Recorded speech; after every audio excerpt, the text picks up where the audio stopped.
ucapan syukur kasihan kepada Abu Karam Al-Ustaz Dr. Iwamin Qadri SH LLM yang luar biasa kata sambutan dan mewakili panitia sekaligus ketua dari Masjid Darussalam Kota Jambi. Bapak Ibu hadirin yang kami hormati dan kami banggakan, tibalah saatnya kita sama-sama mendengarkan acara inti kita, yaitu ceramah agama yang mana insya Allah akan disampaikan oleh Al-Mukarram Dr. Kiai Haji Muhammad Yahya Walawi.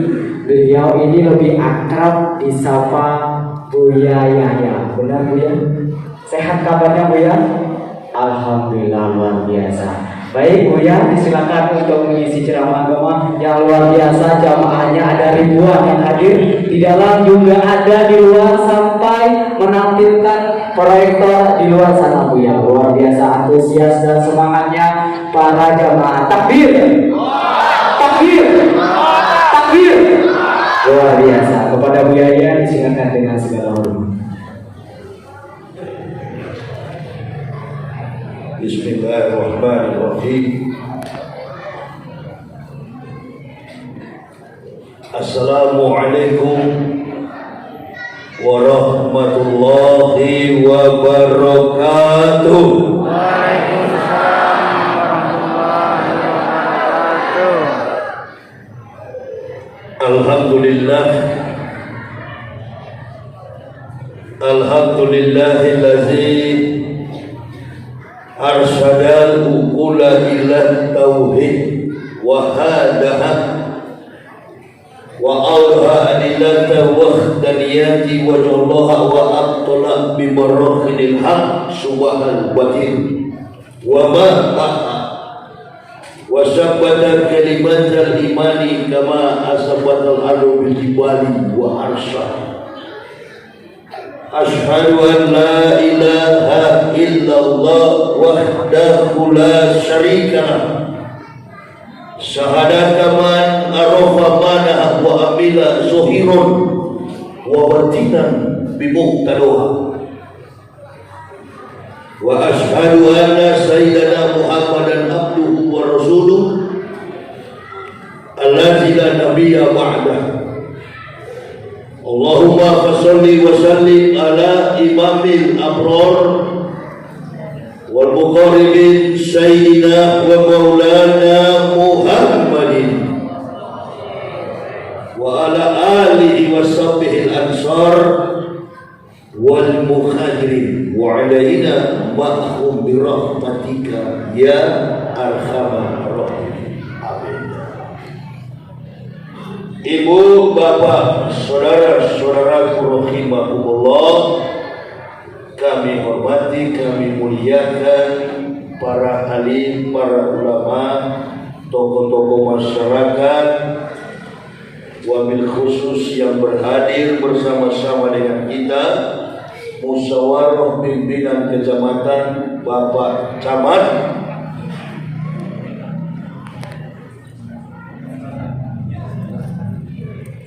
Bapak Camat Kecamatan Jambi Selatan, Kota Jambi, Provinsi Jambi. Kita doakan bersama, mudah-mudahan musyawarah pimpinan kecamatan ini yang merupakan bagian daripada eksekutif lembaga pemerintahan institusi negara semakin giat untuk melaksanakan pertemuan-pertemuan dakwah Islam.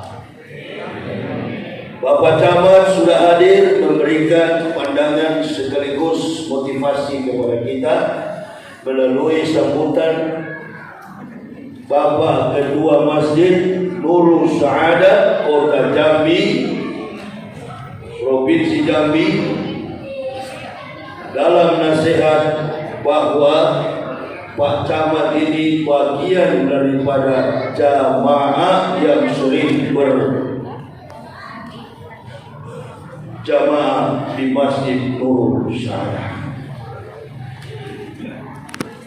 Panitia penyelenggara tabligh akbar, Bapak Ketua Masjid, seluruh pengurus masjid, dan jamaah kaum muslimin wal muslimah rahimakumullah yang kami cintai, kami banggakan, kami muliakan. MC sudah mengatakan pertemuan kita pada malam ini adalah membicarakan ihwal Isra wal Mi'raj.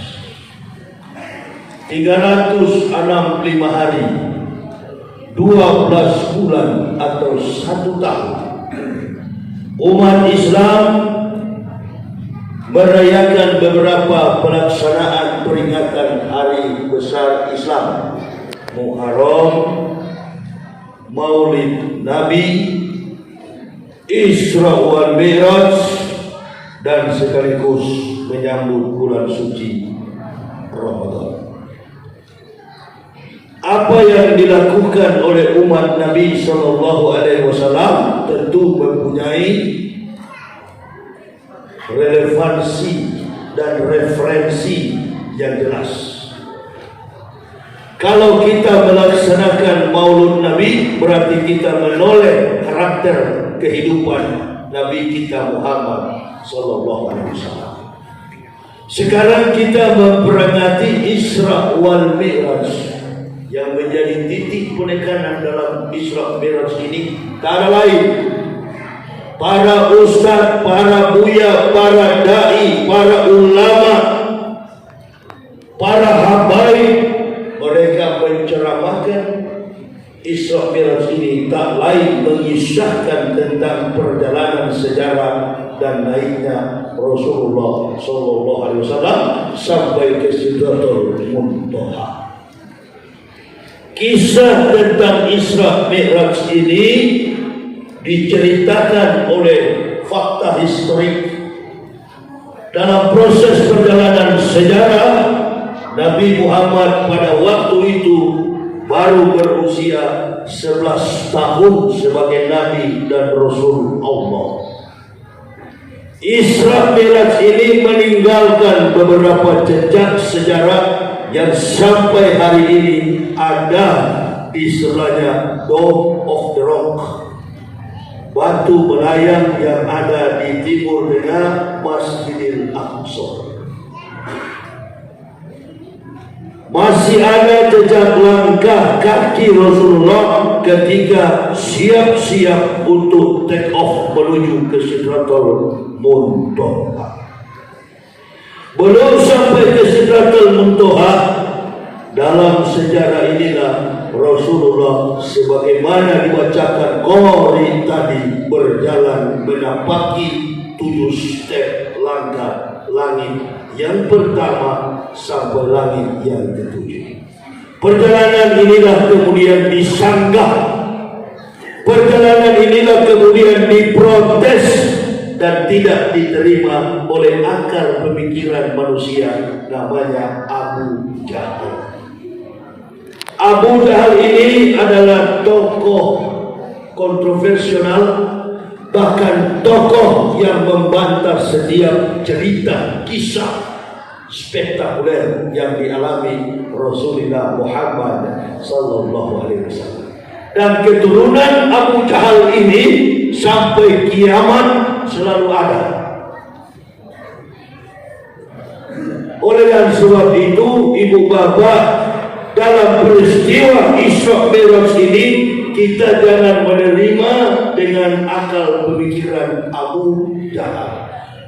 Karena Abu Jahal ini adalah orang yang kemudian menolak apa yang menjadi mukjizat Allah. Kenapa Abu Jahal menolak? Karena Abu Jahal adalah tokoh kafir, tokoh munafik.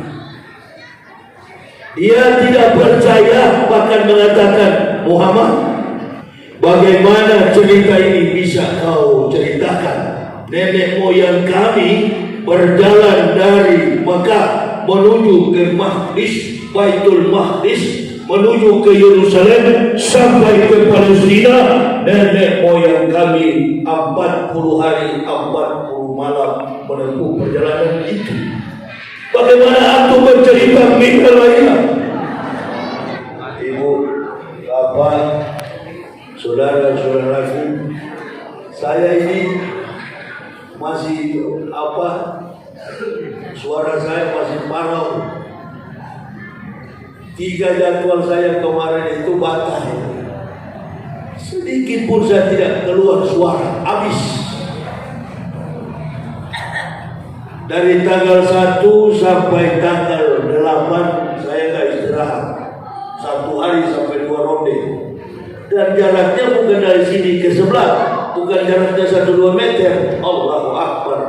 Dari Tebo ke Jambi, balik lagi ke Mersang, ke Jambi, keliling, kemudian kebun-kebun di dalam sana, menyeberang sungai, habislah saya. Ini juga sekarang mati lampu, tak boleh paksa saya. 2 kali lagi kau mati, wabillahi taufiq wal hidayah. Coba. Ini saya belum panas ini Pak Ketua. Awak panas, wabillahi taufiq wal hidayah. Ulang tahun depan kita. Abu Jahal ini tokoh kontroversial dalam perjalanan Nabi dan sahabat. Kami tidak percaya Muhammad. Nenek moyang kami menempuh perjalanan 40 hari 40 malam. Bagaimana mungkin antum ini cuma separuh malam 6 jam? Kebetulan di situ ada Abu Bakar Siddiq.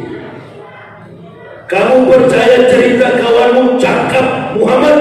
Kata Abu Bakar, lebih spektakuler, lebih takjub, lebih besar dari peristiwa ini. Saya percaya. Saya percaya semua yang diceritakan Nabiullah, Habibullah, Nabiullah Rasulullah Muhammad sallallahu alaihi wasallam. Allahumma sholli wa sallim wa barik alaihi. Maka saat itu juga Abu Bakar diberi markah. Bukan Simanjuntak, bukan Nasution, bukan Waloni. Markah Abu Bakar Asyidi, orang yang jujur. Mari kita bicara Isra Mi'raj ini dari kejujuran. Karena sholat ini mencegah daripada peran sholat ini sebagai pembentukan karakter Islam. Antum sholat jangankan 5 waktu, 1000 waktu dalam sehari, tapi antum tidak berubah karakter, antum bukanlah umat Nabi sallallahu alaihi wasallam. Apalagi antum sholat tapi antum benci saudara Islam, antum jolimi saudara Islam, bahkan antum bunuh saudara Islam, antum lebih daripada Abu Jahal. Ini yang terjadi. Maka kejujuran dalam Islam ini, makanya Nabi mewanti-wanti tingkatkan kualitas amalia, ibadah ritual, sosio-kultur, antropologi linguistik, bahasa dan budaya untuk membangun generasi Islam dimanapun dia berada. Indonesia ini bukan negara agama. Indonesia ini bukan nation religion, but nation states. Indonesia adalah negara bangsa. Tapi perlu digarisbawahi bahwa negara Islam penduduknya mayoritas Muslim di dunia adalah Indonesia. Bukan negara Islam, tetapi Indonesia mayoritas penduduknya adalah Islam. Jadi jangan dilupakan itu. Dari Joko Widodo presiden sampai kepala desa, camat sekalipun, calon mati maksud saya, bukan Pak Camat ini, yang sudah mau mati sekalipun, pejabat rendahan, RT, RW, lurah, desa, kepala desa dan lain sebagainya, kebanyakan mayoritas mereka adalah bos. Tapi kenapa Indonesia ini terpuruk? Hampir 1 dekade, hampir 10 tahun, bahkan 2 tahun terakhir kemarin, akibat isu COVID, akibat isu pandemi, orang Jambi tak berani ke masjid karena takut kepada virus. Bukan Ustaz, pemerintah larang. Bukan persoalan pemerintah larang. Mulai dari atas sampai ke bawah takut kena virus. Ada satu tokoh, Profesor Dr. Lawrence Edward Joseph, angkasawan Amerika. Dia orang Amerika yang menulis pada koran terkenal di Amerika, New York Times. Apa yang dia katakan? Kami berhutang besar kepada umat Islam. Andai mereka tidak tawaf dan sholat 5 waktu, maka berhentilah putaran bumi ini, karena superkonduktor yang berpusat di Hajar Aswad tak lagi memancarkan gelombang elektromagnetik.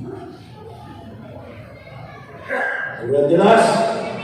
Kalau orang Islam tidak tawaf, tidak berlari kecil mengelilingi Ka'bah, haji dan umrah himayatan lil hajj wasodaka wadah ala jihadda bilai haqqa jihadi wa batala juga.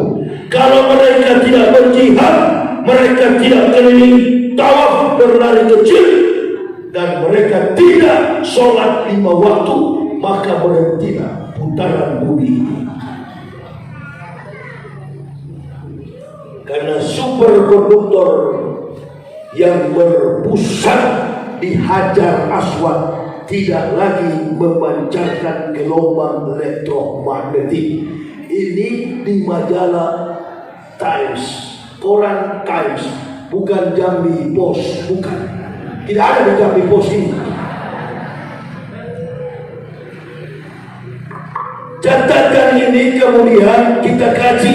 Awas, ini beberapa hari ini saya jarang membahas Isra Miraj dengan catatan kajian ilmiah, karena kebanyakan ceramah saya di desa-desa, di kampung-kampung.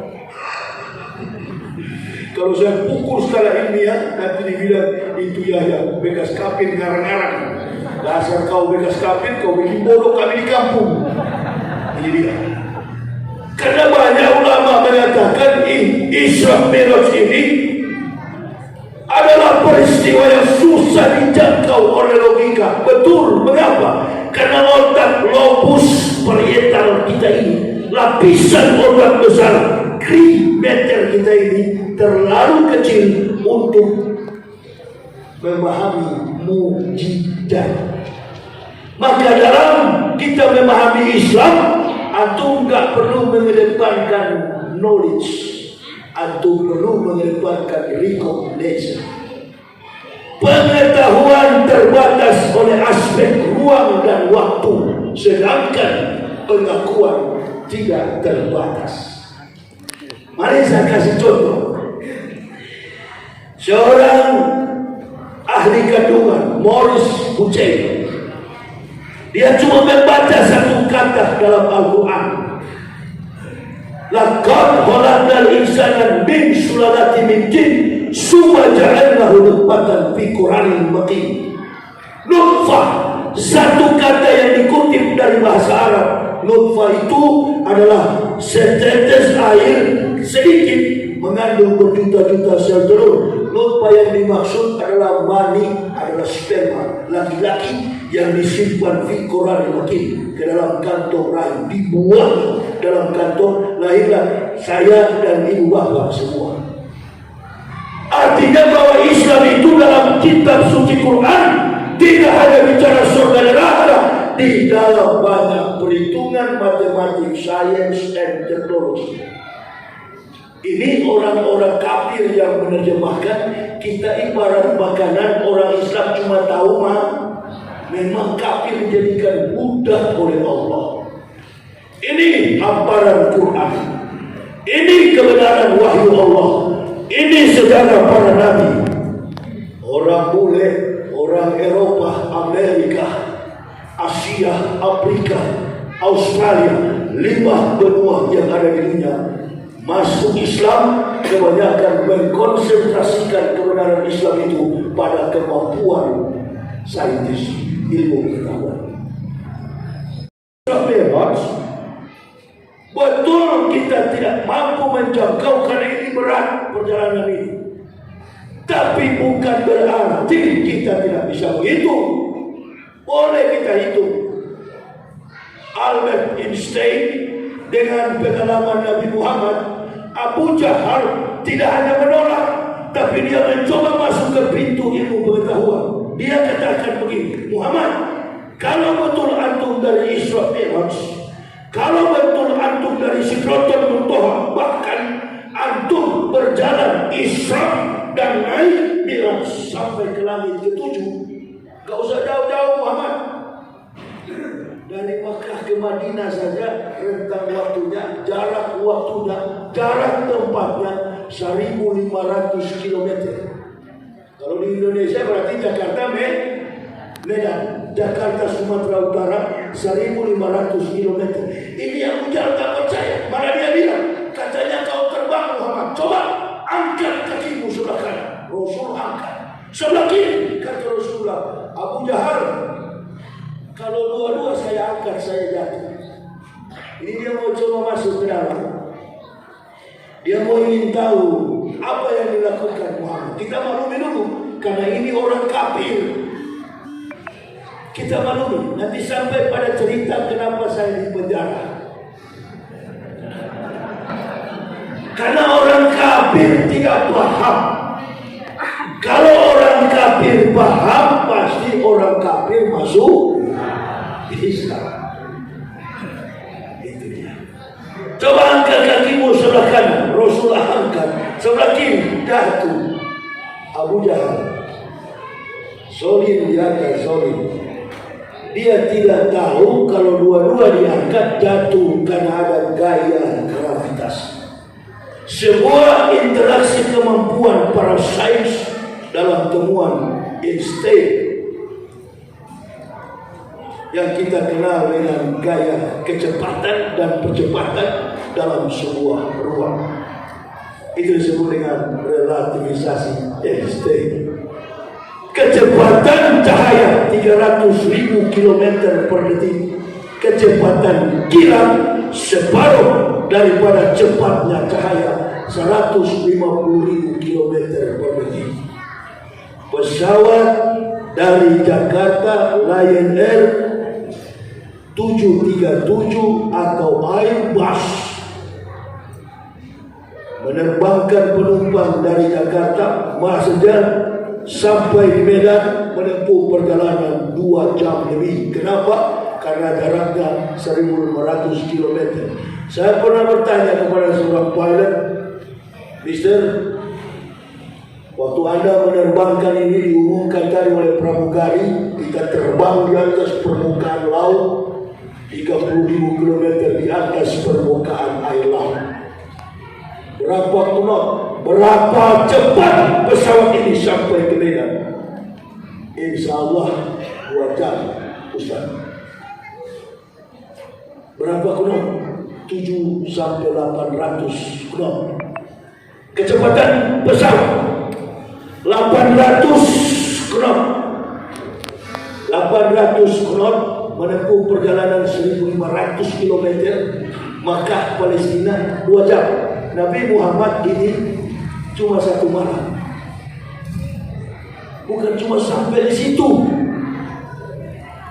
sampai ke Sidratul Muntaha. Kata Abu Jahal, bagaimana mungkin nenek moyang kami 40 hari 40 malam. Dulu ibu bapak tidak ada pesawat di zaman Rasulullah. Atau antum membantah, sudah ada Ustaz. Pesawatnya namanya pesawat Abu Jahal lain. Abu Jahal, Abu Lahab, Airways. Tidak ada. Dulu tidak ada pesawat. Nenek moyang Rasulullah Sallallahu Alaihi Wasallam berjalan kaki, menuntun onta dan perbekalan diaga mereka. Jauh. Sama dengan bapaknya Rasulullah, Abdullah, pergi ke sana berbulan-bulan sampai meninggal di Yerusalem, berdagang. Abu Thalib membawa Rasulullah berjalan kaki sebulan lebih, 40 hari 40 malam. Nah, ini yang Abu Jahal tidak terima. Mana mungkin cuma separuh malam sudah ada lagi, sudah kembali.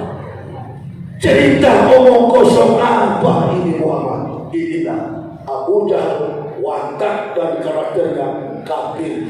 Coba kalau dia orang Islam, apa yang dibacakan Qori tadi, mentasbihkan Allah, mensucikan Allah. Subhanallazi asra bi abdih laila minal masjidil haram min ilal masjidil aqsa allazi baruna hawla min nuriyah min ayatina innahu huwas samiul. Supaya kata Allah kami dapat memperlihatkan kebesaran keagungan tanda-tanda kebesaran. Coba kalau Abu Jahal beriman, dia akan percaya. Ibu bapak, sebut, tasbihkan Allah, sucikan Allah. Insyaallah, subhanallah, walhamdulillah, wala ilaha illallah, wallahu akbar. Saya pilih di Indonesia, nggak usah jauh-jauh. Saya masuk Islam 2006. 2008 saya suami istri jarang naik pesawat, bahkan hampir tidak pernah.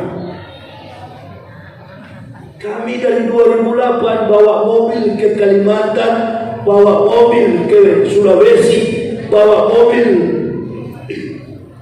perbatasan sampai ke Laut Cina Selatan, ke Pulau Riau, Pulau Midai, ke Kalimantan sampai ke pinggir-pinggiran pulau yang notabene umat Islamnya cuma 15 kepala keluarga. Lalu kami Islamkan orang-orang Dayak dari kepala sukunya.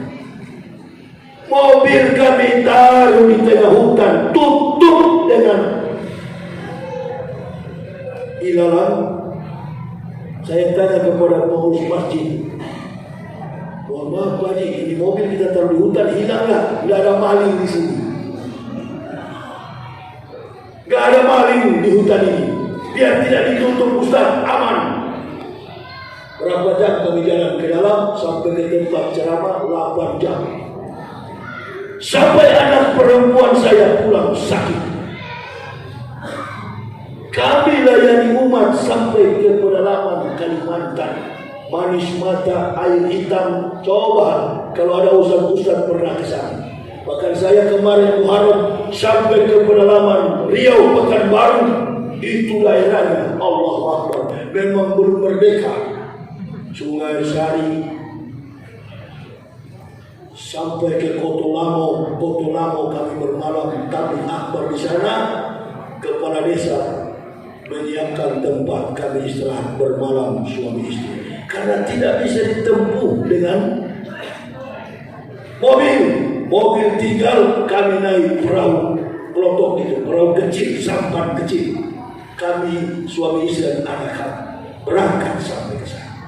Dari 2008 sampai hari ini, alhamdulillah, kami konsisten, kami istiqomah, kami mengislamkan orang kafir, kami mengokohkan iman saudara muslim hanya dengan mengendarai mobil. Kami bukan berjalan, kami diperjalankan.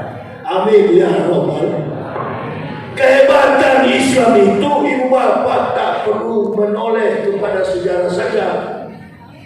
Apa yang dilakukan Nabi Muhammad benar adanya, sehingga sejarah menuliskan itu. Kalau tidak puas, datanglah ke Masjidil Aqsa. Tanyakan kepada imam besar di Masjidil Aqsa, Baitul Maqdis, Syekh Yusuf, di mana kaki Rasulullah yang pernah berangkat menuju Sidratul Muntaha. Pendeta ahli kitab mana yang tidak tahu itu? Pendeta-pendeta sendiri pun tahu bahwa Nabi yang akan datang terakhir adalah Ahmad bin Abdullah, anaknya Abdullah. Jadi orang-orang Yahudi ahli kitab. Cuma persoalannya kan mereka ini pendusta kata Allah.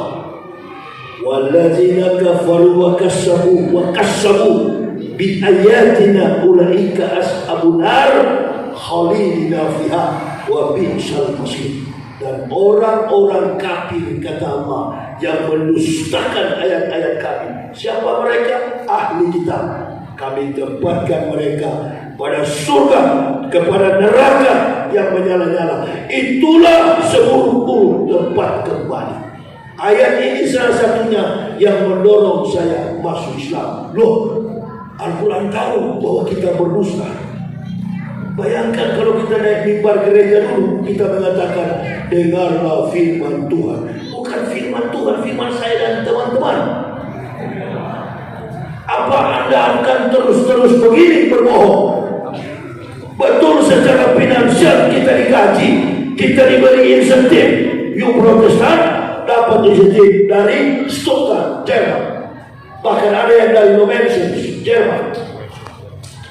You seorang anak baptis, alirannya Pentakosta, dibantu oleh The Better Pintestrek Nederland, dibantu oleh Belanda. You Katolik dibantu oleh Roma, Vatikan. Susah apa lagi terkait dengan diri pribadi, terkait dengan makan minum, kemewahan dunia, tak ada arti apa-apa. Itu yang dinamakan Al-Quran, semuanya tipu muslihat. Ini barangkali yang terjadi dalam kehidupan kita yang mayoritas ini terpengaruh, terbawa sama dengan hidup orang kafir. La yaghurunaka taqallubul ladzina kafaru fil bilad mata'un qalil bawahu summa jahannam wa bi'sal mihad. Jangan kamu terperdaya. La yaghurunaka taqallubul ladzina kafaru fil bilad, dengan kegiatan orang-orang kafir yang ada di sekitarnya. Sesungguhnya tempat kembali mereka neraka jahanam yang sangat pedih. Bagaimana caranya supaya kita tidak terpengaruh dengan kegiatan orang kafir? Antum perbanyak sholat. Amin ya Rabbal. Kalau orang rajin sholat, inna sholata tanha 'anil fahsya'i wal munkar. Karena sholat itu mencegah daripada kemungkaran. Saudara, tidak ada pembela, tidak, yang mulia. Pembela saya Allah Subhanahu wa ta'ala. Allahu Akbar. Istri saya ini, ibu bapak nanti tanya, ibu tanya, bini saya sendiri protes sama saya. Pak, ada WA dari kawan-kawan di luar, kawan-kawan bapak sama-sama pendakwa. Ada bocoran katanya bapak mau dihukum seumur hidup. Nilai-nilai. Kawan, bilang aja kalau kau sudah rindu jumpa sama saya. Sudahlah, sabar sedikit kawan. Insya Allah dari bicaramu ini 1 hari, 2 minggu, 1 bulan saya keluar. Kita jumpa lagi sama-sama ya. Menangis ya. Nanti bapak sudah ada WA ini, bapak mau dihukum lama. Tidak, insya Allah hakim itu tidak hanya mengkalkulasi fakta yuridis berdasarkan angka-angka dalam prediksi pasal dan ayat, tapi hakim punya satu intuisi yang kuat. Ibu bapak, makanya antum kalau jadi terdakwa nggak usah ngelak, nggak usah ngeyel, nggak usah menghindar. Semua betul yang mulia, semua betul, tidak ada yang salah. Kalau ibu bapak sebagai terdakwa mengaku, hakim dan jaksa polisi bukan mereka yang menghukum Anda.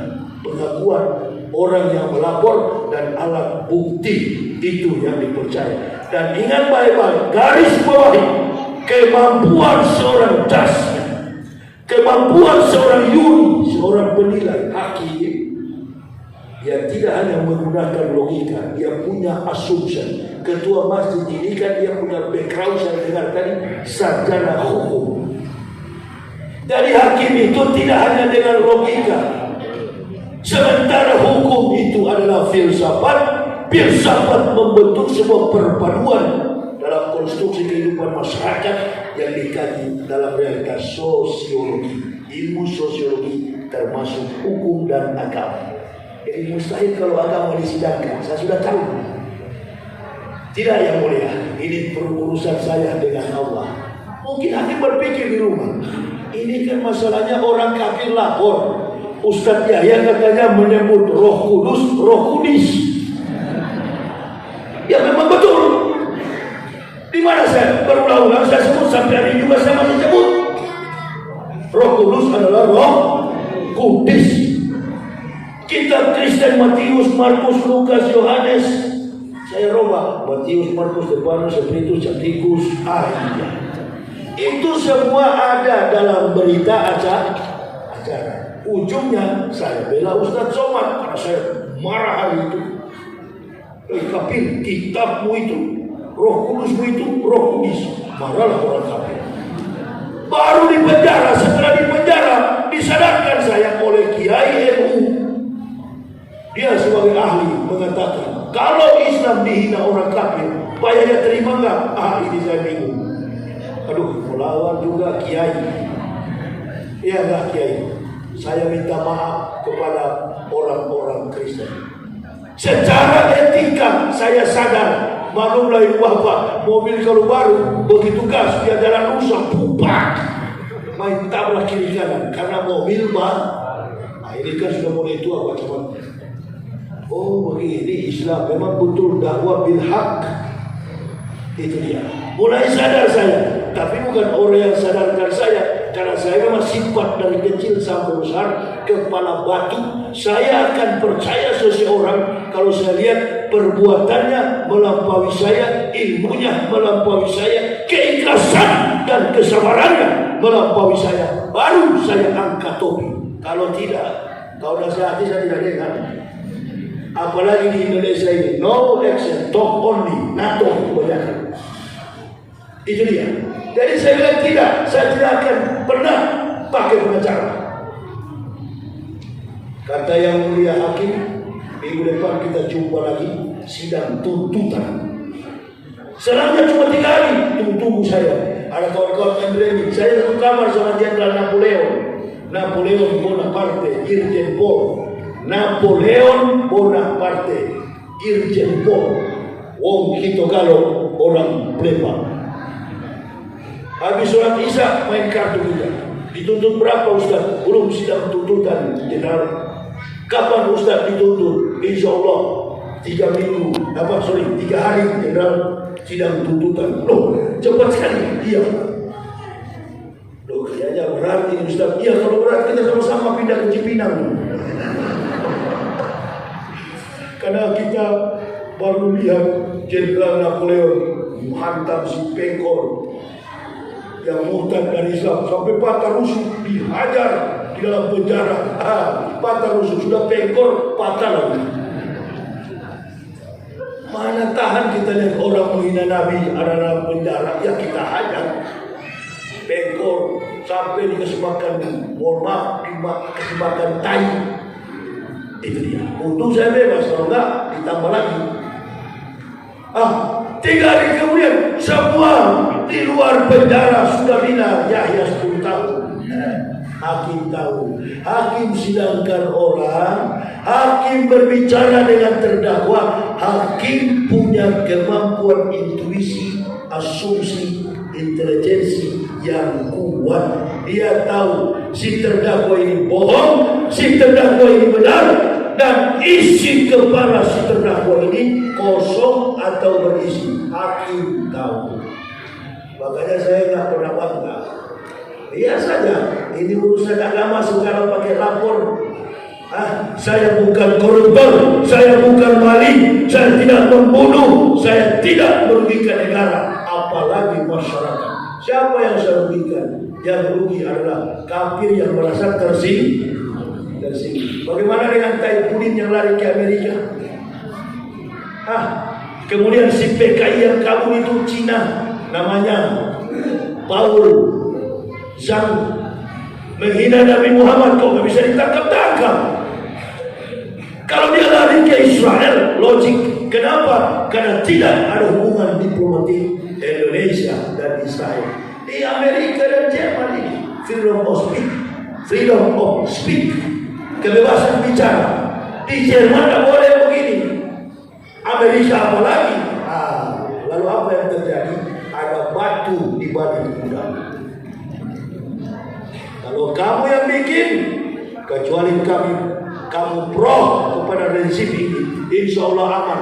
Penjilat kalian aman. Tapi tunggu saja, umur saya habis, apalagi jabatan. Jangan sebagai pejuang kita kendor, kita lemah, lalu kita surut dan umat terbiarkan.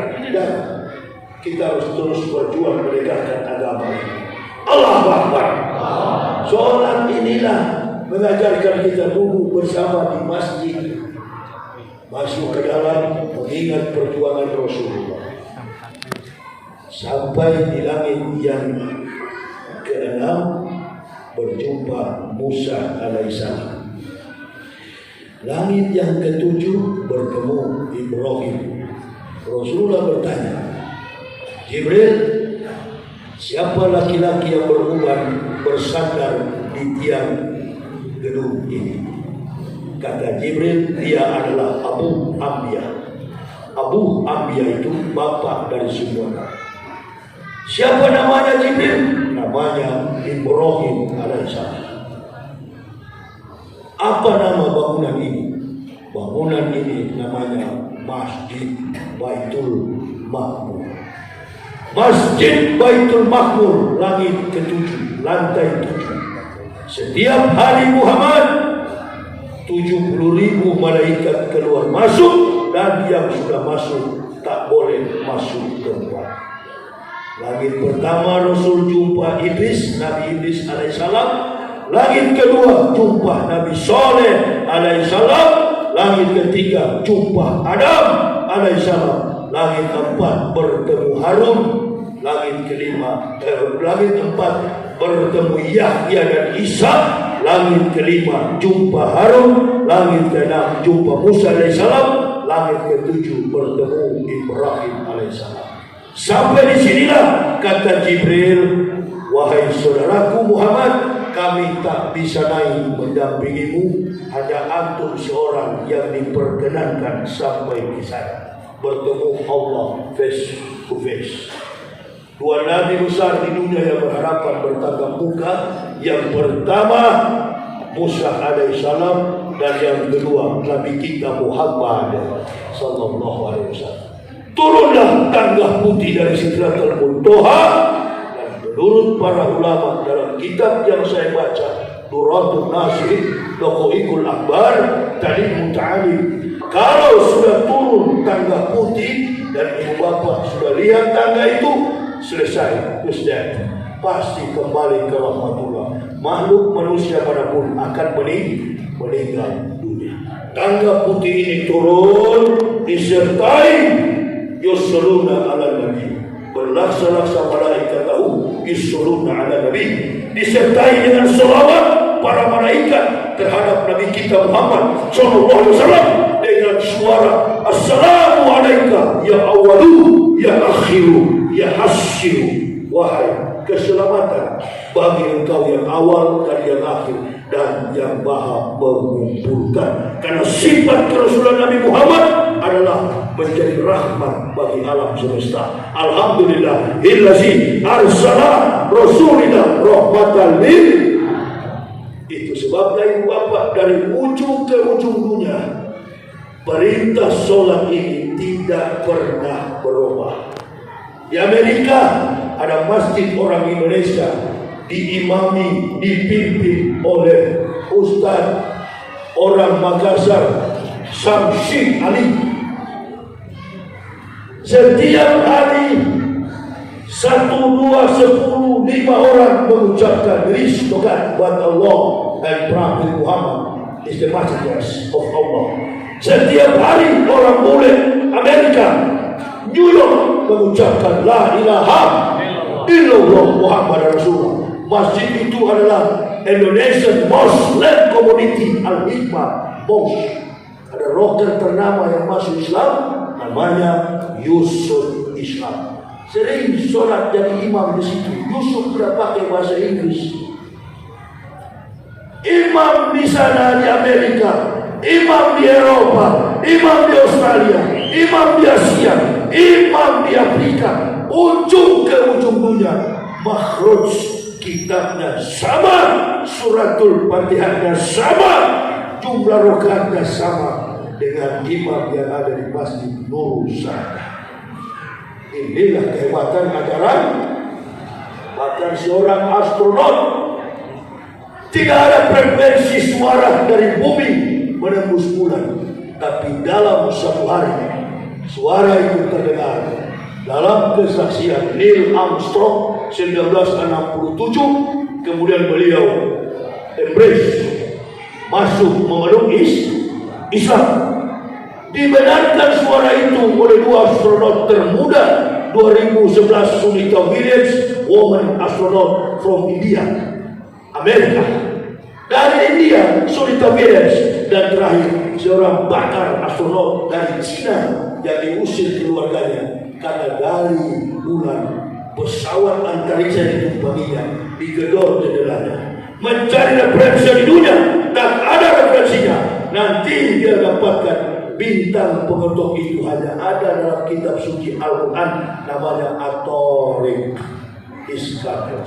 Dia masuk Islam, diusir keluarganya. Orang-orang jenius kita di Indonesia inilah kesana kemari pakai kopi hitam, menunjukkan identitas orang jabatannya Menteri Agama. Aduh, menangis sambil ketawa.